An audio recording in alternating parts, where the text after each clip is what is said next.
In March of 2009, 35-year-old Claudia Lawrence was living alone in a small terraced house in the Heworth area of York, England.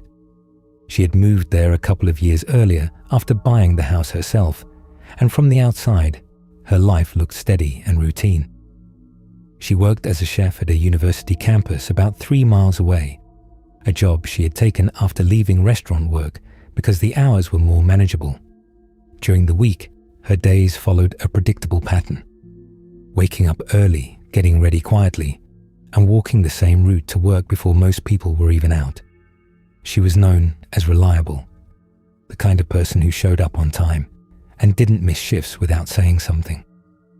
Outside of work, her life was social, but mostly kept to herself. She spent time at a nearby pub, the Nag's Head, where she knew people and occasionally met men, though she didn't talk much about those relationships with her family. Some of those connections were casual, some overlapped, and not everyone around her knew the full picture. It wasn't something that stood out day to day, but later, it would become one of the main things investigators looked at. At the time, though, it was just part of her normal routine, something that existed in the background without drawing attention. On Wednesday, March 18th, she started her shift at 6 o'clock in the morning. The campus would have been quiet at that hour, with only a few people moving through the buildings. She worked through the morning like she always did, and finished at around 2 o'clock in the afternoon. A few minutes later, CCTV cameras showed her leaving the building on foot, walking away at a normal pace. There was nothing unusual in the footage, no hesitation, no interaction that stood out. It looked like the end of any other shift. Around 3 p.m., another camera picked her up passing a shop near her home, and a neighbor also saw her around that time. It was still daylight, and she was just moving through the area the way she normally would. There were no reports of anything strange, no indication that she felt unsafe or distracted.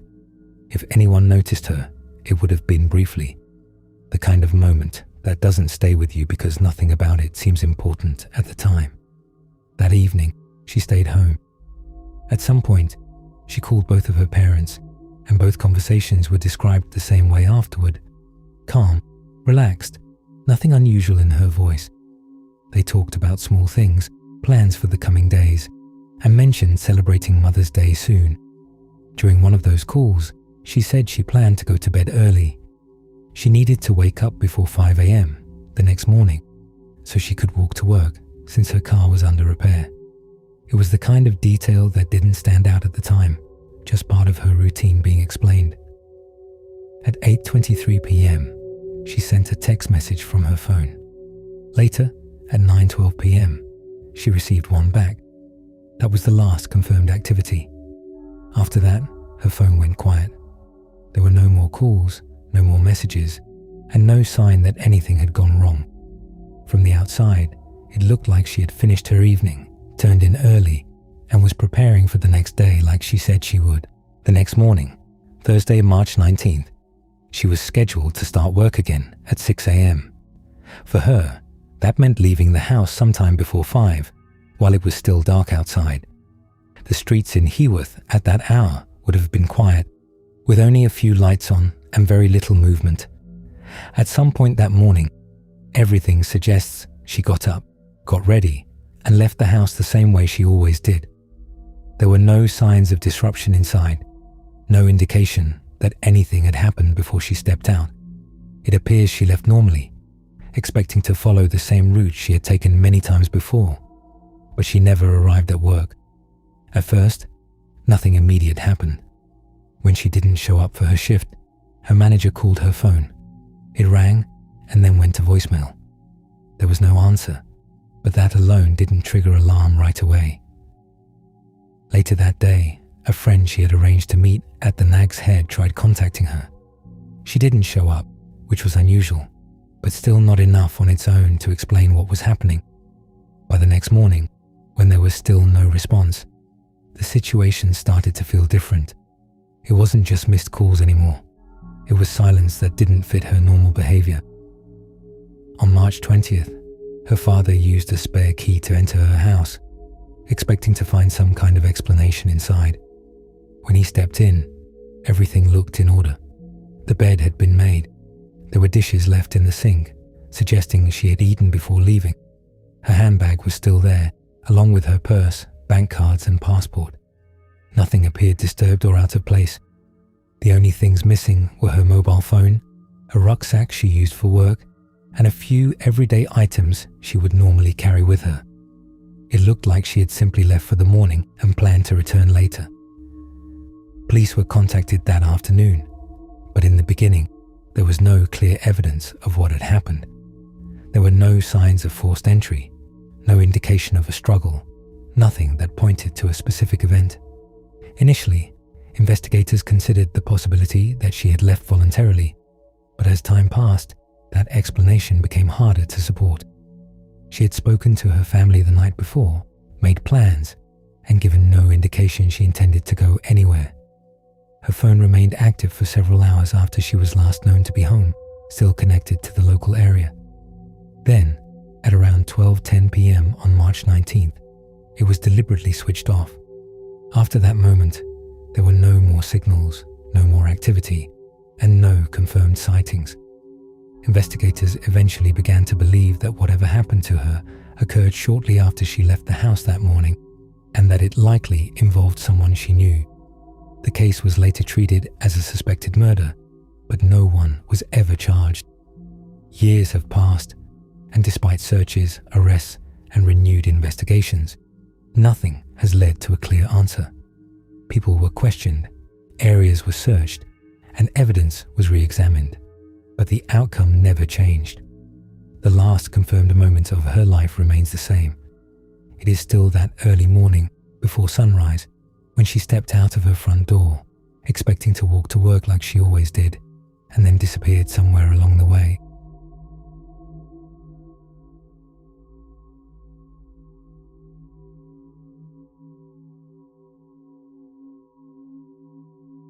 In March of 2011, 22-year-old Sian O'Callaghan was living in the Old Town area of Swindon, England, where she shared a flat with her boyfriend, Kevin Reap. She worked as an office administrator, and most of her days followed a steady routine between work and home. On the night of March 18th, she went out with friends to a nightclub in town, something that wasn't unusual for her. It was a normal night out, the kind of evening that blends in with others and doesn't stand out afterward. Inside the club, the environment would have been loud and crowded, with music filling the space and people moving around without much attention to the time. Hours passed the way they usually do in places like that, slowly at first, then all at once. By the time she left, it was already early morning, and the energy outside had completely changed. The streets were quieter and colder, with fewer people around, and the noise from inside the club didn't carry as far. At 2:52 a.m. on March 19th, CCTV cameras captured her leaving the Suju nightclub. She stepped onto the street and began walking the route back toward her flat, a distance of about 800 meters. It wasn't far, something she could have covered in minutes, and it was a route she was familiar with. Nothing about the footage suggests hesitation or concern. It looks like someone heading home at the end of a normal night. At 3:24 a.m., her boyfriend sent her a text message. By the time that message was received, her phone was no longer anywhere near the nightclub or her route home. Instead, it was already around 12 miles away, in a rural area known as Savernake Forest. That distance, in that amount of time, could not have been covered on foot. Investigators later made it clear that the only way for her phone to have reached that location so quickly was by vehicle. At the time, though, none of that was known yet. From the outside, all anyone could see was a normal sequence. She had gone out, left the club, and started walking home. There were no immediate signs of anything wrong, no disturbance that drew attention, nothing that would have made anyone stop and remember that moment. It was just another person leaving a nightclub in the early hours of the morning. Later that morning, when she hadn't returned home, concern began to build. At 9:45 a.m., Kevin Reap contacted the police and reported her missing. By that point, several hours had already passed since she was last seen. What started as uncertainty quickly became something more serious, especially as attempts to reach her continued to fail. The gap between when she left the nightclub and when her phone appeared miles away became the focus almost immediately. On March 20th, police issued their first public appeal for information and began searching Savernake Forest, the area where her phone had last been detected. Over the next couple of days, the search expanded. Around 400 members of the public joined officers in combing through the forest, covering large sections of land in an effort to find any trace of her. At the same time, an anonymous donor offered a £20,000 reward for information that could lead to finding her. The investigation was moving quickly, but there was still very little to go on. By March 23rd, investigators had begun identifying specific hotspots based on her phone data, narrowing down areas that needed closer examination. Police described the investigation as moving at a rapid pace, with significant lines of inquiry developing. Members of the public were eventually asked to step back from the searches as officers focused on more targeted efforts. Even with that shift, there was still no clear answer as to what had happened in that short window of time after she left the nightclub. On March 24th, police made an urgent appeal for witnesses who may have seen a green Toyota Avensis with taxi markings travelling between Swindon and Savernake Forest shortly after her disappearance. That detail became central to the case. Later that same day, a 47-year-old taxi driver named Christopher Halliwell was arrested at a supermarket in Swindon, and the vehicle was seized. What had been uncertain up to that point began to take a clearer shape. Later that day, her body was found in a shallow grave near Uffington in Oxfordshire. The search that had started days earlier in the forest had led to that location. It was later stated that she had likely died from head injuries, although the exact cause was not immediately confirmed. Investigators also confirmed that she had not been sexually assaulted. Within days, the case had moved from a missing person investigation to a confirmed murder. In October of 2012, Christopher Halliwell pleaded guilty to her murder and was sentenced to life in prison, with a minimum term of 25 years. The case did not end there. After his arrest, he led police to the remains of another woman, Becky Godden Edwards, who had been missing for years. That discovery added another layer to what had already happened, showing that this was not an isolated act. Years later, questions would be raised about how parts of the investigation were handled, but the outcome remained the same. What began as a normal night out, something routine and familiar, ended within a very short span of time, in a place far removed from where she was last seen. The shift from ordinary to irreversible happened somewhere between a nightclub exit and a quiet stretch of road, in a moment no one witnessed, and in a space that, at the time, looked like nothing out of the ordinary.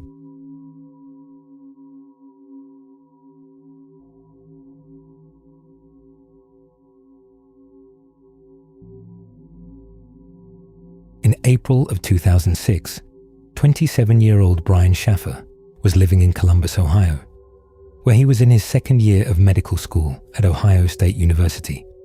He had grown up nearby in Pickerington and had followed a steady path through school, eventually earning a degree in microbiology before continuing on to study medicine. Around that time, his life looked structured from the outside, focused on school and his future career, though people close to him knew he had other interests, like music, and had talked about starting a band one day. In the weeks leading up to his disappearance, he had been dealing with the recent death of his mother, something that affected him more than he openly showed. Even though he appeared to be handling it, those around him understood that it had taken a toll. At the same time, he was in a relationship with another medical student, Alexis Wagoner, and the two had plans to travel to Miami together for spring break. It was something they had already arranged, and people close to them believed he might propose to her during that trip. On the evening of March 31st, the start of spring break, he went out with his father for a steak dinner. It was a normal way to mark the beginning of time off from school, and nothing about that evening suggested anything unusual. Afterward, he planned to meet a friend, William Clint Florence, later that night to go out. His father thought he looked tired from studying and didn't think he should go, but he didn't say anything to stop him. The plan stayed the same. At around 9 p.m, he met Florence at a bar called the Ugly Tuna Saloona, located in the South Campus Gateway complex. Over the next several hours, they moved between different bars, stopping at multiple places and having drinks along the way.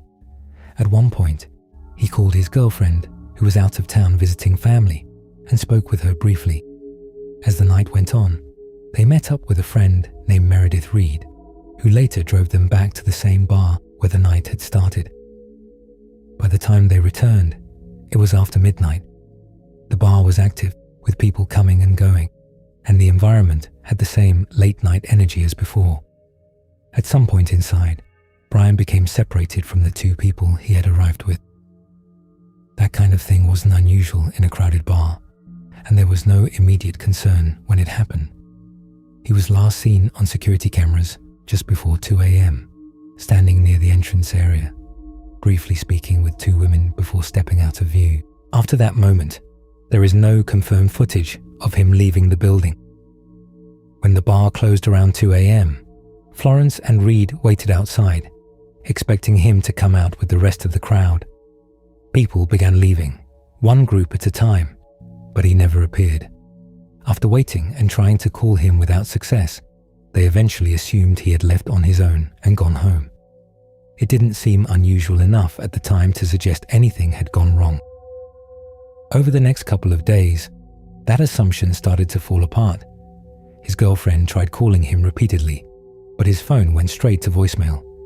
He missed the scheduled trip to Miami, something he had been planning in advance, and by that point, it became clear that something wasn't right.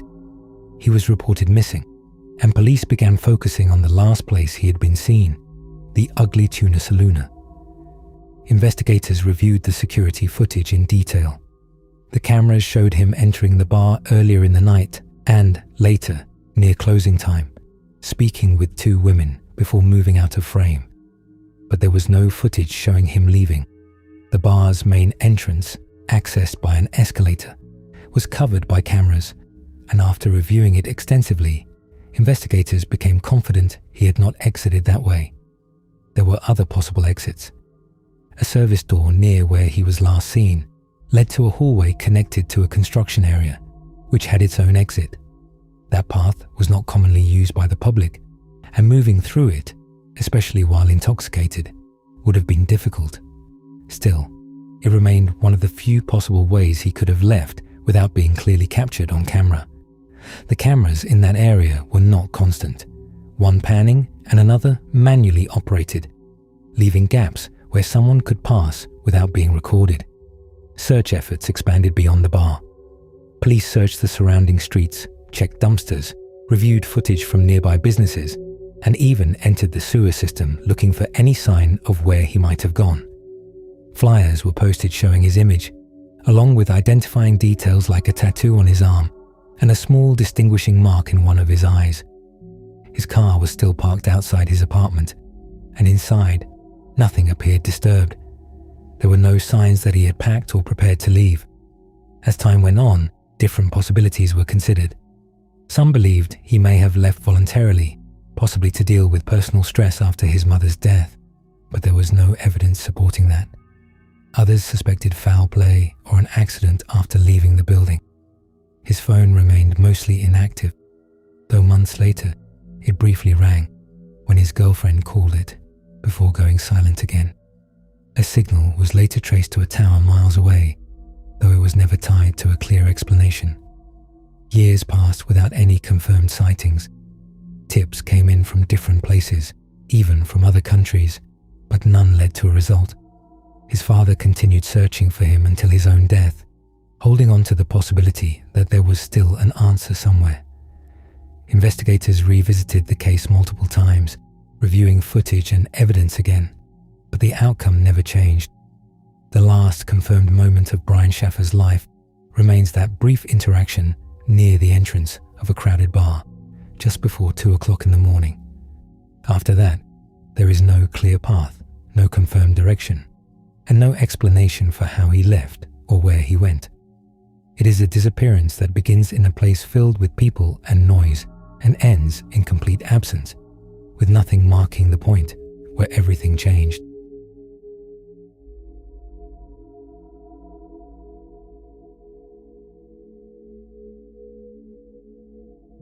Alright guys, that will be it for today. If you enjoyed the video, make sure to hit the like button and subscribe so you don't miss next week's upload. I drop new stories every week, so there's always something coming. I'll see you in the next one.